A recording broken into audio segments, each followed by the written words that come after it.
Hello students, हम कर रहे हैं नेवर कंफ्यूज अगेन सीरीज। ऐसे टॉपिक्स जो एग्जाम टाइम में बहुत ज़्यादा कंफ्यूजन क्रिएट करते हैं, उनको हम ऐसे तैयार करेंगे कि कोई प्रॉब्लम नहीं आएगी। एक बार आपको वीडियो देखने में सब ऐसे क्लियर हो जाएगा। तो आज हम देखेंगे hyperplasia, hypertrophy, metaplasia, dysplasia. And theory में या बायो में ज़रूर पूछे जाने वाला क्वेश्चन है, बिल्कुल बेसिक क्वेश्चन है। अगर आप पैथो के स्टूडेंट हैं तो आना चाहिए आपको ये। तो इसको हम कैसे करेंगे? इसको हम अपना वही मेमोरी ट्रायंगल टेक्निक यूज करेंगे, 3 एंकर बनाएंगे। तो पहला क्या बनाएंगे हम इसमें कि चेंज क्या हो रहा है, ठीक है ना। नंबर चेंज हो रहा है, साइज टाइप चेंज हो रहा है, टाइप चेंज हो रहा है, नॉर्मल चेंज हो रहा है। तो पहला एंकर होगा हमारा, हो गया क्या चेंज हो रहा है। सेकंड है चेंज क्यों हो रहा है, मैकेनिज्म क्या है उसकी। और थर्ड एंकर है कि कौन सा प्लेजिया रिवर्सिबल है या कैंसर बन सकता है। तो वही 3 प्लेजिया जिससे कि हमारा मेन पड़ता है। तो अगर सबसे बेसिक लेवल पे देखें, हाइपरप्लेजिया का मतलब होता है नंबर इंक्रीज होना, ठीक है। साइज नहीं बढ़ रहा है, नंबर इंक्रीज हो रहा है। हाइपरट्रोफी का उल्टा होता है। हाइपरट्रोफी का मतलब है साइज इंक्रीज हो रहा है। जैसे लोग जिम करते हैं, मसल्स पे लोड डालते हैं तो मसल बड़ी हो जाती है। फिर तो बहुत कंफ्यूजिंग आ गई, मेटाप्लेजिया जिसमें टाइप चेंज होता है, और डिस्प्लेजिया यानी कि डिसऑर्डर हो जाता है सब कुछ, और प्री कैंसर स्टेज होती है, ठीक है ना। अब हम इसको देखेंगे बिल्कुल एक लाइन की एक्सप्लेनेशन में। हाइपरप्लेजिया का मतलब आपको समझ में आया होगा, नंबर गेम्स। यहाँ पे सेल्स की संख्या बढ़ रही होती है, जैसे कि एंडोमेट्रियम हार्मोन से थिकन हो जाती है। सेकंड हाइपरट्रोफी जो साइज गेम है, यहाँ सेल्स बड़े हो जाते हैं, जैसे जिम करने पर मसल्स का साइज बढ़ता है। थर्ड है हमारा मेटाप्लेजिया। मेटाप्लेजिया में टाइप चेंज है। टाइप चेंज मतलब एक सेल टाइप दूसरे सेल में कन्वर्ट हो जाता है। क्यों हो रहा है? क्योंकि उसको एक स्टिमुलस बन रहा है, उस स्टिमुलस से लड़ने के लिए बॉडी में ये नेचुरल चेंज आ रहा है।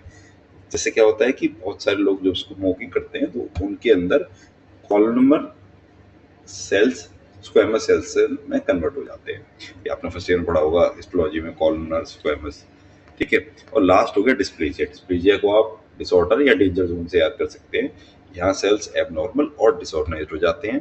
प्री कैंसर स्टेज होती है ये, ठीक है ना।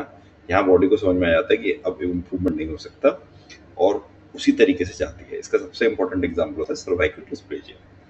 रैपिड कंपैरिजन टेबल एक देख लेते हैं। हाइपरप्लेजिया क्या होता है? नंबर्स इंक्रीज, रिवर्सिबल और हार्मोनल। हाइपरट्रोफी में क्या होता है? साइज इंक्रीज, रिवर्सिबल और वर्कलोड की वजह से होता है। थर्ड हो गया हमारा मेटाप्लेजिया। इसमें टाइप चेंज हो रहा है, यानी कि जो सेल है उसके अंदर मॉडल, ठीक है ना। तो डिस्प्लेजिया का मैंने ट्रिक बताई थी, डिसऑर्डर याद कर लीजिए, डेंजर याद कर लीजिए, एब्नॉर्मल ग्रोथ है, रिस्की है और प्री कैंसर है। एग्जाम में कैसे आपको याद रख के आना है, देखिए हाइपरप्लेजिया और हाइपरट्रोफी टुगेदर हो सकते हैं, ठीक है।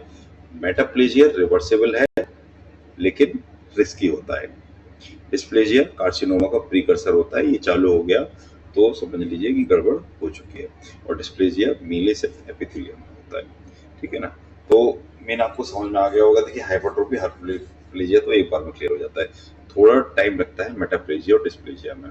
आपको याद रखना है मेटाप्लेजिया क्यों हो रहा है, कि बार बार जब बॉडी को इरिटेशन महसूस हो रही है, बॉडी को लगता है कि भाई मुझे इम्प्रूवमेंट करना है, तो तब मेटाप्लेजिया होता है। लेकिन वो रिवर्सिबल होता है, ठीक है ना।